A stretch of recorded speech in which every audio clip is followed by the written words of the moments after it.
Dragon Rant week continues, and I guess the people at Toei Animations knew that because they took the liberty of taking the two things I really wanted to rant about and putting them into one convenient episode. Hello everybody, Tyrone the God 3 here, and welcome back to Dragon Ball Super Reviews. Today we'll be doing the review of episode 93, You're the 10th Warrior. Goku goes to see Frieza.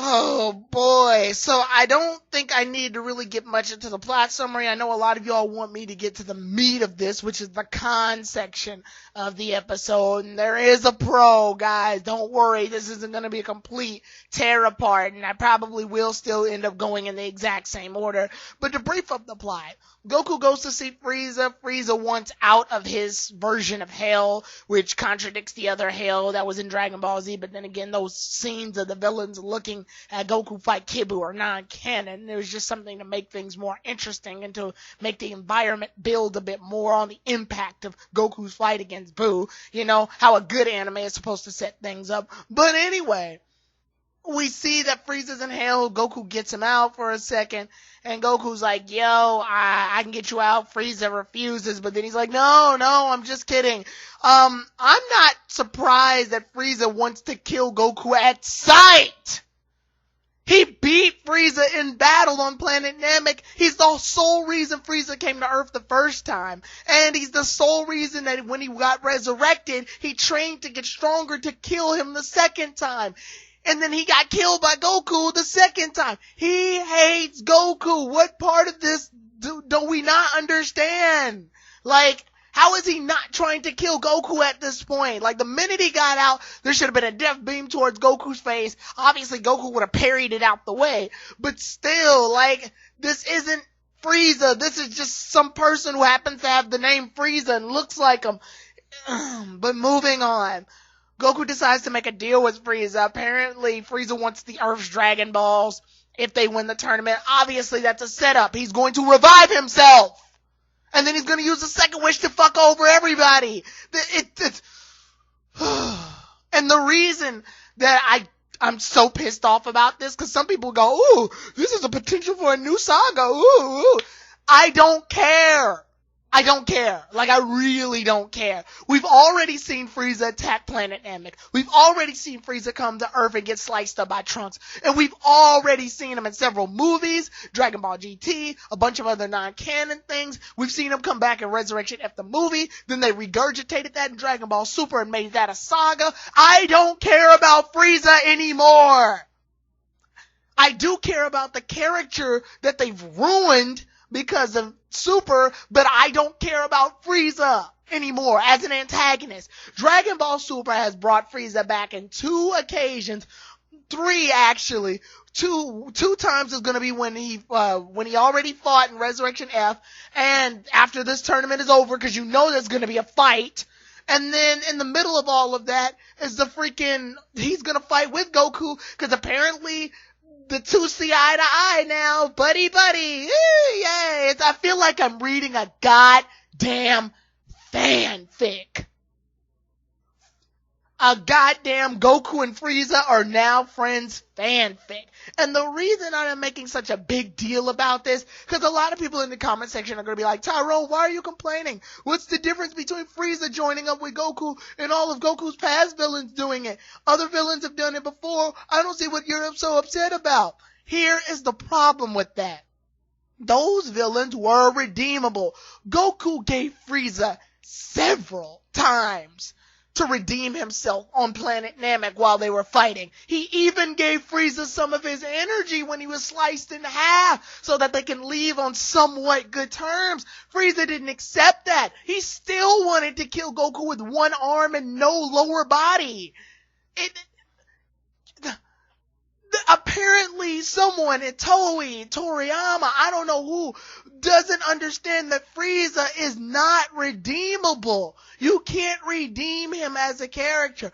Frieza is unredeemable. He's killed literally almost half of the people in Universe 7's team. Everyone hates him. He is a villain. The reason that he was crafted in the first place is so that everyone can hate him. The entire appearance of him being here is nothing short of flawed. Frieza is supposed to be hated throughout the universe. They're doing this because they want to attract fans. What? Frieza's fighting again, only he's on our side, so we have a reason to root for him? This is a classic anime thing. Obviously in anime, when the villain is on the same team as the hero, obviously the villain has no choice but to win now, because if the villain doesn't win, the hero doesn't win. If the hero doesn't win, everything's over. This gives us a chance to actually see the villain win so that they can regain their worth as a villain, because obviously villains have to lose. It's called anime. It's called fiction. The villain usually loses unless some circumstance spins that way. So it's a classic thing that they're doing, but it doesn't belong here. It doesn't belong here. It's not a part of our continuity, because Frieza is not redeemable.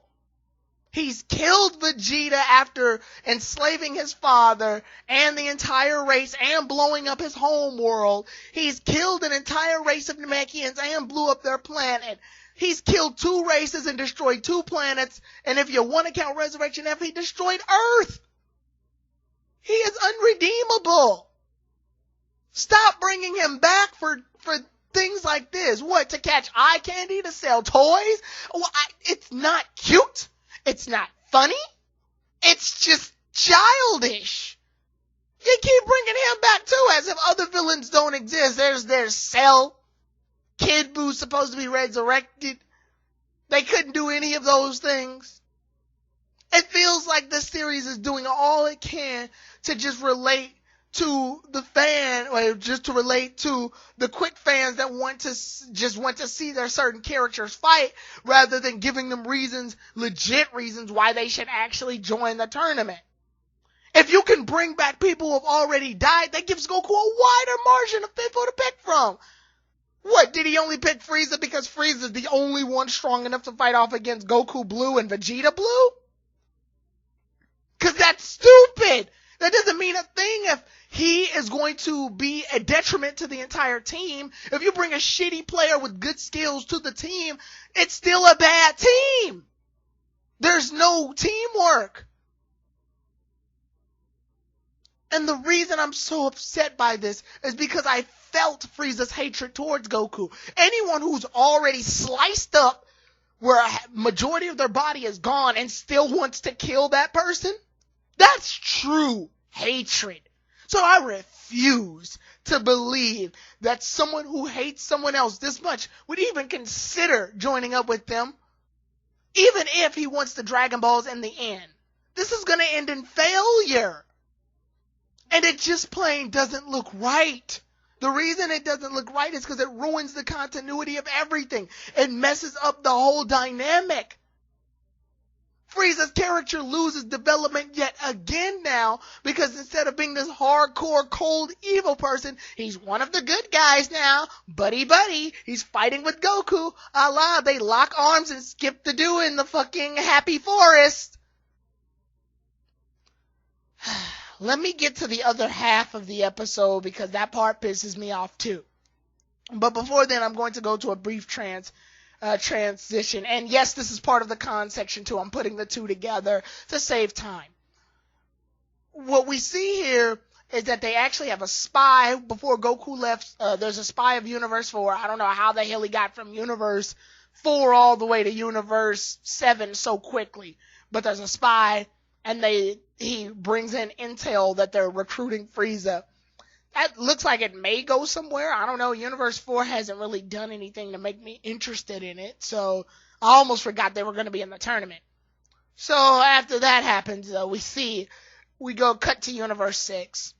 And Kaba and Caulifla are, exploiting their easily obtained Super Saiyan powers. And it's time to teach Kale how to transform Super Saiyan. Oh boy. So, they try to anger Kale. Nothing's working. It instead makes Kale cry.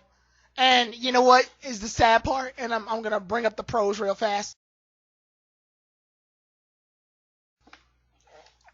This is actually the most intense looking transformation out of all of Super. Like Kale's transformation. Yeah, what she transforms into is freaking atrocious. It's hideous and it's pointless. Hey, we trying to appeal to the fans real fast to make a quick buck. But the transformation itself, like before it made her cry. She used the pain of loss. She knows that she's a pathetic protege to Cauliflower, which makes her upset, which in the end makes her sad. She cries. She's a very sad character. She's a very upsetted character. And Kale transforms, and the intensity of her powering up actually looks really cool. You can see lightning coming around, the aura flashing, the entire planet is shaking, the wind is blowing. This actually looks like a cool transformation. This looks cool. This is the coolest transformation Universe 6 has ever had out of all three of their Saiyans, until we learn what she transforms into. Okay, back to Khan.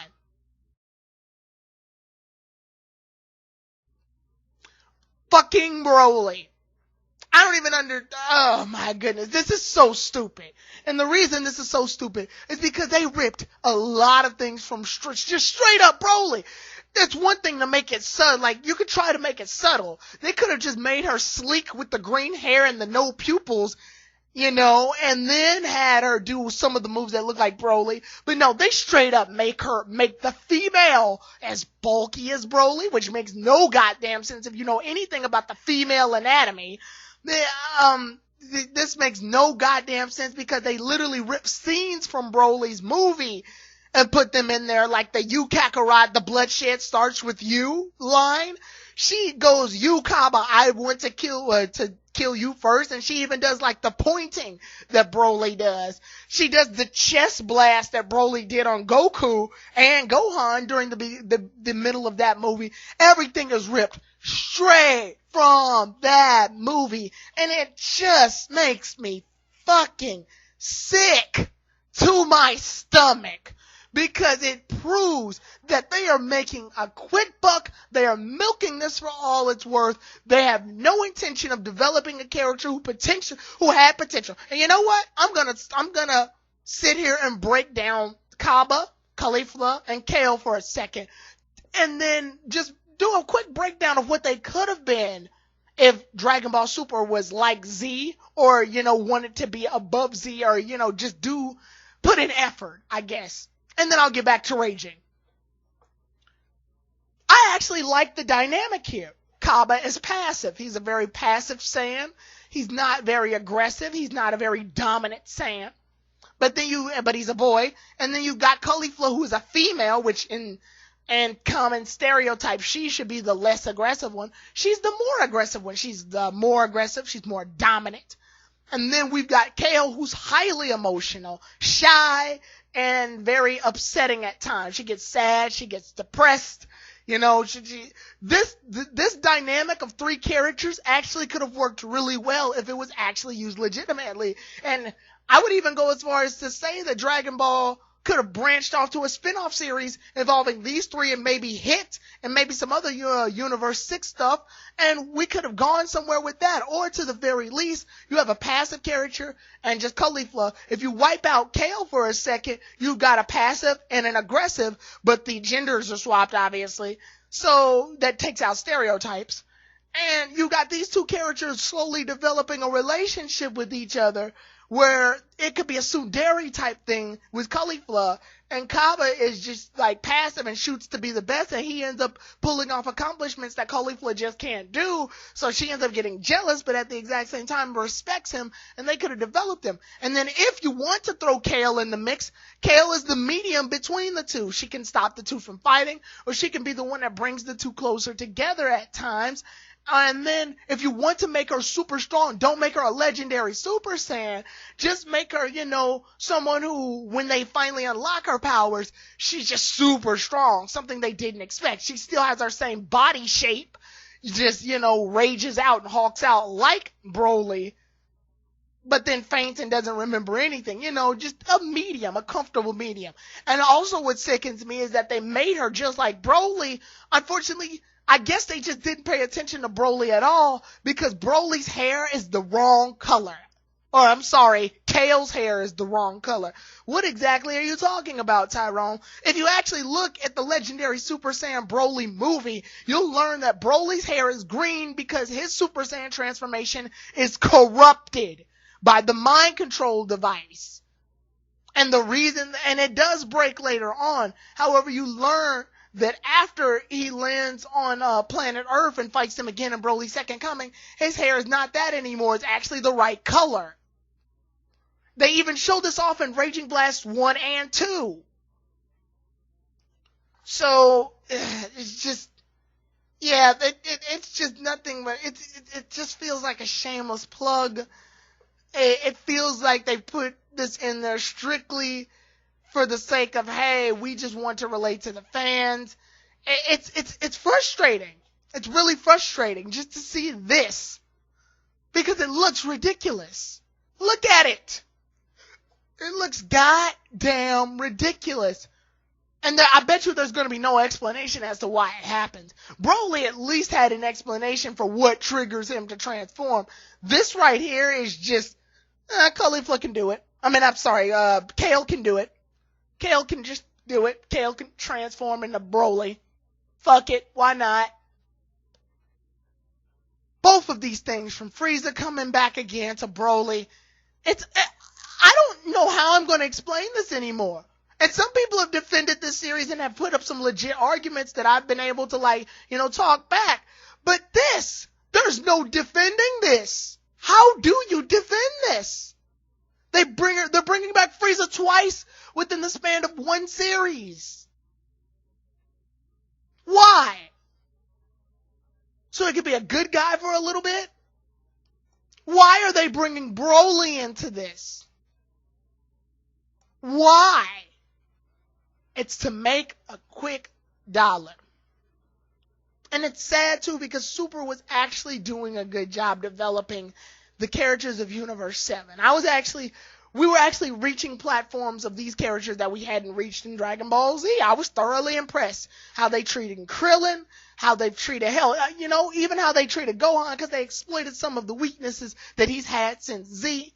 They did a terrible job with TN, unfortunately, but they actually did a legit job in developing some of these characters. 17, I feel like I know him more. And then they turn around and do this. So it lets me know that Super can do better. That means there's proof that Super can do better. Yet they keep going to what makes money. And yes, money is important. I know how important the economic scale is. I know the value of $1. But there's some things you just have to know that effort, pure effort, can get you places just as much as popularity. The most popular person in a school or a job or wherever you do can only get so far before that popularity fades. Effort builds, it rises, it never falls unless you decide to just stop. Effort builds, it gets better and better and better and better. The more effort you put in, the better things become.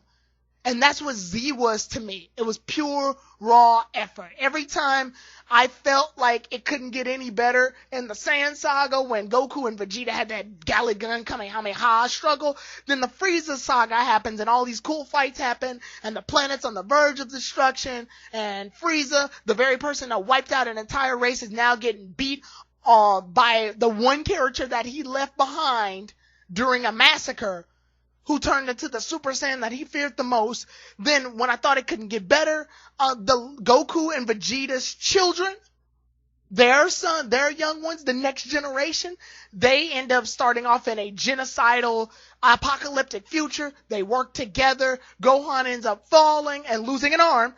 And Trunks moves forward, develops with all of the other characters.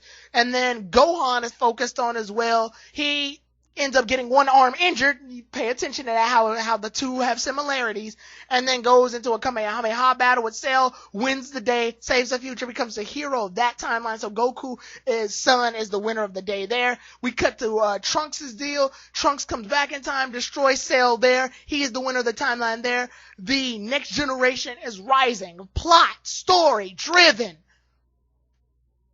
And then Buu Saga comes in. Yeah, there's some poor decisions, but at least they developed Vegeta pretty well.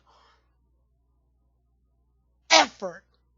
Then Super comes in, regurgitates, cuts corners, gets lazy, uses what makes money. And that's not what makes a series. That's not what makes me entertained. You can't take my favorite characters. You can't take the fans' favorite characters and then just flash them in our faces real fast and have them punch each other a lot and say, this will make money. That's not how things work. That's not how putting effort works. That's not effort. That's laziness.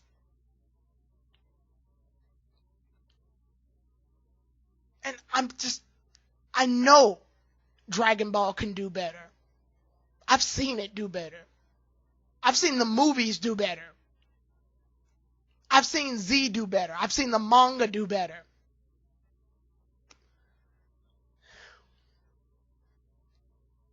So we got to continue with this storm, unfortunately. We have to continue. We know, it's time. The tournament's coming closer. But with that said, guys, the next episode is 94. The Emperor of Evil returns, a reception of mysterious assassins. I'll see you all then, everybody. Tyrone the God 3 out. What are your thoughts? Put them in the comment sections, please. I want to hear what you guys think.